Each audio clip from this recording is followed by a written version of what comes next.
Et salut à toi, aujourd'hui nouvel épisode du podcast Nourris ta santé, épisode numéro 2 sur l'iode. La semaine dernière, si tu n'es pas allé écouter le dernier épisode sur un peu la théorie sur les rôles qu'a l'iode, je t'invite à aller l'écouter avant celui-ci. En plus, il n'est pas très long. Mais en tout cas, c'est super important que tu comprennes pourquoi l'iode est très important pour notre santé avant d'écouter cet épisode où je vais plus te parler justement où est-ce qu'on retrouve l'iode, les besoins qu'on a et globalement, qu'est-ce que ça fait de ne pas avoir assez d'iode, même si je t'ai déjà un petit peu dit des détails dans le dernier épisode. En tout cas, l'iode, pour rappel, c'est un minéral, c'est plutôt un oligo-élément qu'on a besoin en de très petites quantités. Et effectivement, l'iode, on en a besoin de seulement quelques microgrammes par jour. Alors bon, je dis quelques microgrammes, une personne, un adulte, a quand même besoin de 150 microgrammes, mais ça reste quand même une quantité qui est extrêmement faible par rapport à d'autres nutriments, comme par exemple le magnésium, on a besoin de plus de 400 mg par jour.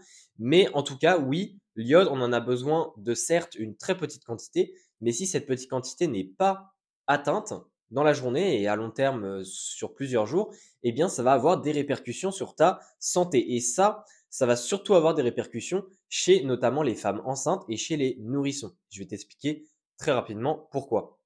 Déjà, si tu n'as pas écouté le dernier épisode, eh bien pourquoi ça a un impact chez les nourrissons? La raison est simple, c'est parce que ça va avoir un impact sur notamment la thyroïde, qui est une glande qui est très importante pour notamment le développement du cerveau chez le bébé, également le métabolisme de base, etc. Et ça, si le nourrisson a directement des problèmes au niveau de sa thyroïde, puisqu'il n'a pas la quantité suffisante d'iode pour produire suffisamment d'hormones thyroïdiennes, je vais y arriver, eh bien, ça va avoir des impacts sur le développement de son cerveau. Et donc, il peut déjà avoir des problèmes de cognition, des problèmes liés à l'intelligence, etc., à la mémorisation. Et en plus de ça, eh bien, ça va aussi avoir des impacts sur notamment sa croissance, puisque encore une fois, l'iode a un lien avec la thyroïde qui a elle-même un lien avec le métabolisme de base et donc avec la maturation sexuelle, enfin plein de choses. Et ça, ce sont des changements qui vont être irréversibles. Donc c'est pour ça que chez le nourrisson, c'est super important. Heureusement, dans le lait maternel, il y a de l'iode, mais encore une fois, c'est pour ça que c'est crucial chez la femme enceinte notamment d'avoir suffisamment d'iode, parce que si elle est en déficience d'iode, évidemment, dans le lait, il n'y en aura pas assez. Donc, chez la femme enceinte, ce qui est important à comprendre, c'est que les besoins sont augmentés et ne sont pas de 150 microgrammes, mais à la place, ils sont de 220 microgrammes environ chez la femme enceinte et chez la femme qui allaite sont de 290 microgrammes. Autrement dit, tu dois te dire qu'une personne lambda a 2 fois moins besoin d'iode qu'une femme qui allaite. Et ça paraît totalement logique puisqu'il y a, on va dire, une autre personne à nourrir en plus.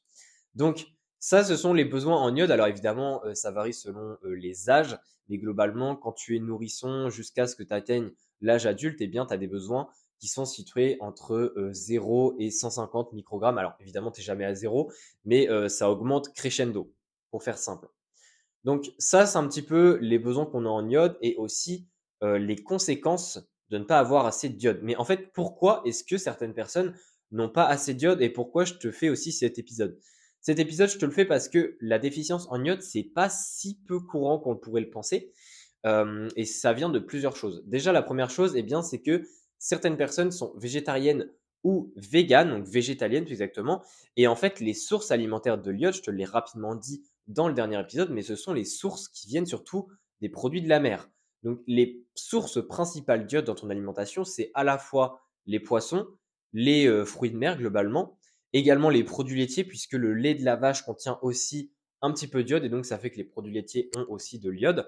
Mais globalement, à part ces 3 catégories alimentaires et en plus des algues qui sont extrêmement riches en iode, mais il faut faire attention parce que on peut s'intoxiquer justement, eh bien, il n'y a pas vraiment de source d'iode. Et c'est pour ça qu'il y a aussi le sel iodé qui existe, donc qui est évidemment lié aux produits de la mer, et qui est super important, notamment pour les personnes végétaliennes, puisque les personnes végétaliennes ne mangent pas de fruits de mer, ne mangent pas de poissons et ne mangent pas de produits laitiers.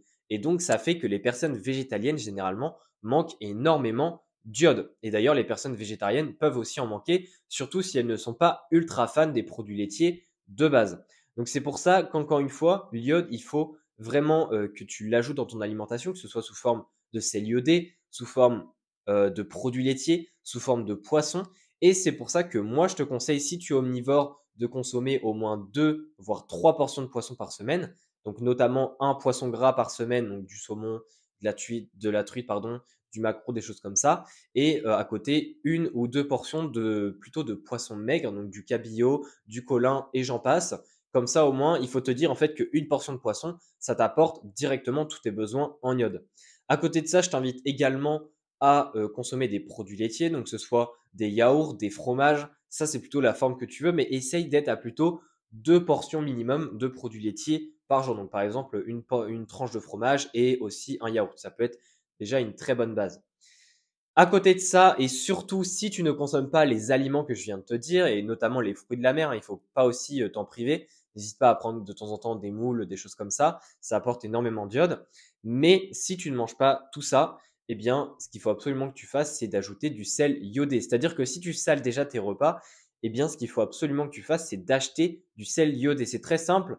Le sel iodé en magasin, c'est marqué dessus sel iodé. Moi, j'en ai un, par exemple, c'est La Baleine ou je sais pas quoi. Alors, ce podcast n'est pas sponsorisé, mais c'est juste pour te dire que c'est extrêmement simple de savoir si c'est iodé ou pas. Généralement, c'est noté dessus. Et là, encore une fois, c'est pas du marketing, c'est juste qu'ils n'ont pas le choix de noter dessus que c'est du sel iodé. Donc, vraiment, achète du sel iodé et pas du sel fluoré ou j'en sais rien. Le sel iodé est vraiment ultra important et surtout si tu es végétalien ou végétalienne. Donc ça, c'était vraiment une population qui est à risque de la déficience en iode, donc c'est pour ça que je voulais en parler. Mais il y a également d'autres facteurs. Ça peut être des fois d'habiter dans des pays où justement la concentration est très faible en iode, notamment les pays qui sont extrêmement loin de la mer. Parfois, eh bien, il y a on va dire, une accessibilité à l'iode qui est vraiment très réduite. Et le problème, c'est que si certaines personnes mangent seulement dans ces pays des produits très locaux, eh bien, au final, souvent, ça manque d'iode et donc ça peut impacter leur taux en iode. Donc ça, c'est une autre chose. Il y a également, bon, nous en France, on n'est pas trop concernés, mais il y a également d'autres choses comme par exemple le fait de manger aussi certains types d'aliments. Alors, il y a certains types d'aliments qui vont impacter l'absorption de l'iode, ce qu'on appelle des aliments goitrogènes. C'est encore un petit peu un débat, on ne sait pas si ça a réellement un impact ou pas, mais globalement, en théorie, eh bien oui, certains aliments comme par exemple le chou-fleur, les brocolis, le chou, etc., eh bien, ça va en fait il y a certains composants dans ces aliments-là, donc ce qu'on appelle des éléments goitrogènes, qui vont s'attacher à la thyroglobuline, qui est en fait une molécule lors de l'absorption de l'iode qui est super importante puisque l'iode va s'attacher aux résidus de tyrosine qui font partie de la thyroglobuline. En fait, c'est comme ça un peu qu'elle va faire partie de la thyroïde et donc pouvoir par la suite être transformée en hormones, enfin faire partie des hormones, etc. Sauf qu'en fait, ces molécules-là, goitrogènes, vont éviter que ça se produise et donc ça veut dire que ça va empêcher tout simplement l'absorption de l'iode. Donc c'est pour ça que si tu manges que des brocolis, oui, ça peut avoir un problème. Encore une fois, si tu manges une portion de brocoli de temps en temps et que tu ne manges pas H24 à chacun des repas en 200 grammes, ça ne pose pas problème. Donc évidemment, en théorie, oui, ça pose problème ces aliments, mais en pratique, je dirais que c'est pas du tout un facteur où il faut t'inquiéter si évidemment à côté, tu as des sources d'iode dans ton alimentation, comme je te l'ai expliqué. Encore une fois, au niveau de l'absorption, l'iode s'absorbe au niveau de l'estomac, au niveau de l'intestin grêle, au niveau du duodénum. Et ça, c'est avec un transporteur, ce qu'on appelle le NIS. Et, et tout simplement, en fait, ce transporteur-là va par la suite transporter l'iode sous forme de iodure. Donc, ion iodure, j'en ai parlé un peu dans l'épisode dernier avec l'aspect antioxydant, etc. Et c'est comme ça qu'après, une partie notamment va aller dans la thyroïde. Alors, il faut savoir que parmi les 150 microgrammes par jour pour un adulte lambda, au niveau des besoins en iode, eh bien, il y a 80 microgrammes que va utiliser la thyroïde. C'est totalement énorme. La thyroïde utilise plus de 50% de nos besoins en iode pour tout simplement bien fonctionner. Donc c'est pour ça que si tu manges 10 à 20 microgrammes par jour pendant de nombreux jours, eh bien là oui, ça peut t'amener une déficience, ça peut t'amener aussi à certaines pathologies comme l'hypothyroïdie. Et si tu es plutôt à un excès d'iode, donc notamment tu manges des algues, parce que les algues sont aussi possibles pour les végétaliens, mais encore une fois, il faut vraiment t'enseigner parce que ça peut avoir des énormes quantités d'iode et donc plutôt t'intoxiquer que te rendre déficient. Et en fait, ça peut t'amener à des hyperthyroïdies, mais aussi à d'autres problèmes liés à une toxicité de l'iode. Donc voilà, il y a différents points à faire attention. Les algues, encore une fois, c'est une possibilité, mais il faut vraiment t'informer pour ça. Les autres aliments, ça n'a aucun risque. Mais voilà, ça c'était petit aparté par rapport à tout ça. Donc j'ai un petit peu expliqué maintenant les populations en fait qui sont à risque tout simplement. Globalement, moi, ce que je te conseille pour avoir suffisamment d'iode et pour un peu terminer cet épisode, parce que je pense avoir fait le tour. Ah si, il y a juste une dernière chose, c'est qu'en théorie, oui, le nitrate va aussi impacter l'absorption de l'iode parce que justement, il va y avoir une certaine compétition avec le transporteur NIS. Mais encore une fois, le nitrate, c'est exactement comme les goitrogènes, faut pas t'inquiéter. Le nitrate, il n'y en a pas des quantités abusives dans les aliments. Et c'est pas parce que tu manges un peu de nitrate que ça va être problématique pour ta concentration et pour ton absorption de l'iode. Donc ça, c'est pareil, on s'en fiche.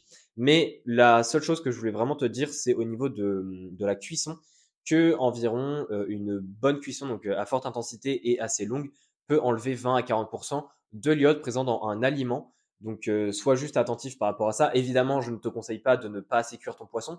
Ça va plutôt t'amener des problèmes sanitaires et bactériens qu'autre chose. Mais c'est juste pour te garder en tête que la cuisson a un impact aussi sur l'iode. Donc voilà, ça c'est juste aussi dernier point que je voulais préciser.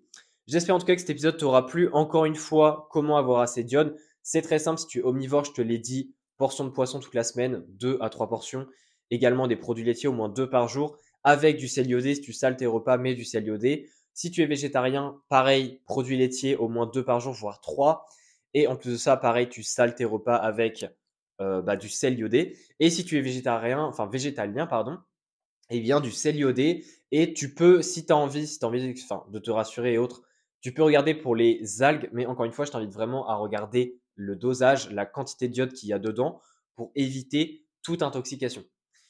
Si l'épisode t'a plu, n'hésite pas à laisser une note, à laisser un commentaire. Je t'invite également à m'envoyer un message sur Instagram si tu veux en savoir plus sur mes suivis personnalisés, que ce soit pour de meilleures performances sportives ou même pour une meilleure santé.